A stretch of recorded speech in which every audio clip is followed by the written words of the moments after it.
అండి. నేను మీ భవానీ కుసుమాని. నేను బాగున్నాను. అందరం బాగుండాలని ఆ భగవంతుడిని వేడుకుంటూ ఈరోజు ఒక చిన్న రెసిపీ చూపిస్తానండి. బెండకాయ వేపుడు. ఈ బెండకాయ వేపుడు మీకు 2, 3 సార్లు చూపిచ్చున్నానండి. ఈజీగా పిల్లలకి ఎట్లా చేసుకోవాలి, అన్నంలో గూడా కలుపుకునేటట్టుగా అంటే మనకి ఓపిక లేనప్పుడు, బాగలేనప్పుడు అలాంటప్పుడు ఈజీగా ఒక రకంతో చేసుకొని, డైజెషన్ గూడా సరిగా లేనప్పుడు ఇలాంటివి చేసుకొని తింటే బావుంటదండి.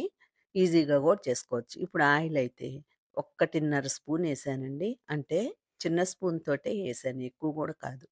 ఆవాలు ఒక పావు స్పూను, జీలకర్ర పావు స్పూను, ఒక్క స్పూను చిన్న స్పూన్ తోటే పప్పులేసాను. పచ్చిశనగపప్పు, మినపప్పు. ఒక 4, 5 రెబ్బలు గార్లిక్ అంటే తెల్లగడ్డలు దంచి వేశాను. ఇక అందులో ఒక్క మిరపకాయ గిల్లి వేస్తాను. ఒక్క మిరపకాయ తుంచేసేసి, కరివేపాకు కాస్త వేసి అంతేనండి పోపు ఇంకేం లేదు. ఇప్పుడు మీరు నేనైతే 200 గ్రామ్స్ ఆహ్, బెండకాయలు తీసుకున్నానండి. 200 గ్రాముల బెండకాయలంటే పావు కిలోకి తక్కువగా. ఒక పెద్ద ఉల్లిపాయి. అంటే దగ్గర దగ్గరగా ఈక్వల్‌గానే ఆనియను, బెండకాయలు తీసుకున్నానండి. ఎందుకంటే నేను ఆనియన్ ఎందుకు తీసుకున్నానంటే ఉల్లిపాయ, అన్నంలో కలుపుకోవడానికి బావుంటది. సైడ్ డిష్‌గా బావుంటది. చపాతీకి బావుంటది కాబట్టి ఈజీగా ఉంటది. ఒక్క కూరతో పోద్ది గాబట్టి. మనం ఆయిల్ తక్కువగా తినాలి అనుకున్న వాళ్ళు 4, 5 రకాల కూరలు చేసుకుంటే ఆయిల్ ఎక్కువ తినేస్తామండి. నోటికి బాగుండేటట్టుగా 1, 2 కూరలు చేసుకున్నోళ్ళకి ఆయిల్ ఎక్కువ తినము. అందువల్ల మనకి ఫ్యాట్ గూడా ఉండదు. ఇప్పుడైతే ఉప్పేసాను చూడండి కొంచెం. అంటే కొంచెమే గదా క్వాంటిటీ అందుకని ఒక అర స్పూను. ఇప్పుడైతే ఒక 2 పించెస్ పసుపేసాను. ఇది కాస్త బ్రౌన్ కలర్ గూడా రాబడలేదండి.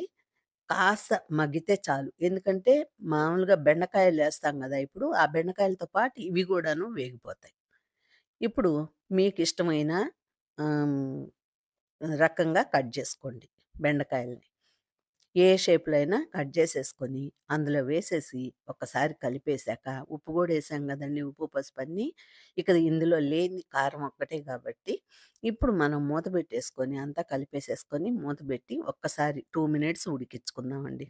మనం సిమ్‌లోనే పెట్టి ఉడికించుకోవాలి. క్వాంటిటీ తక్కువ, తర్వాత ఎక్కువగా పెద్ద మంట మీదయితే లోపల దాకా ఉడకదు గాబట్టి, సిమ్‌లో పెట్టి వేయించుకుంటే బాగా ఉడికిపోద్దండి. 2 మినిట్స్ మూత పెట్టుకొని ఉడికించుకోండి. ఇది అన్నంలోకి సైడ్ డిష్ అంటే పప్పులుస్ గాని, సాంబార్ గాని, పచ్చడి గాని అలాంటి వాటిల్లోకి సైడ్ డిష్‌గా బావుంటదండి. ఈజీగా కూడా చేసుకోవచ్చు కాబట్టి పిల్లలకి నేను చెప్తున్నాను. ఇక ఇప్పుడు చూడండి ఒకసారి మూతబెట్టి 2 మినిట్స్ ఆహ్, ఉడికిన తర్వాత మూత తీసేసానండి. ఇప్పుడు దాంట్లోంచి తడొచ్చింది గదండీ! ఆవిరికి. ఆ తడితోనే మనము వేయించుకోవాలిప్పుడు. కొంచెం పొడిగా రావాలనుకుంటే ఇంక మూత తీసేసుకొని వేయించుకోవాలి. ఇప్పుడంతా పొడి పొడిగా వచ్చింది గదండీ! మనం అర స్పూను అంటే మా టేస్ట్‌కి అర స్పూన్ జెప్తున్నానండి. అర స్పూన్ కన్నా ఇంకా తక్కువే అంటే చిన్న స్పూన్ తోటి. మీరు కారాన్ని బట్టి మీరు అందులో యేసుకోండి. వేసుకొని ఒకసారి కలిపేసేసుకొని మూత వెంటనే బెట్టకుండా కాస్త అట్లాగే వదిలేసేసి ఒక సైడ్‌కి పెట్టి వదిలేసేసుకొని అన్నంలో కలుపుకొని తిని చూడండి. సూపర్‌గా ఉంటది. ఈజీగా చేసుకోవచ్చు. మళ్ళా ఒక వీడియోతో మీ ముందుకొస్తాను. ఒక కామెంట్ పెట్టండి.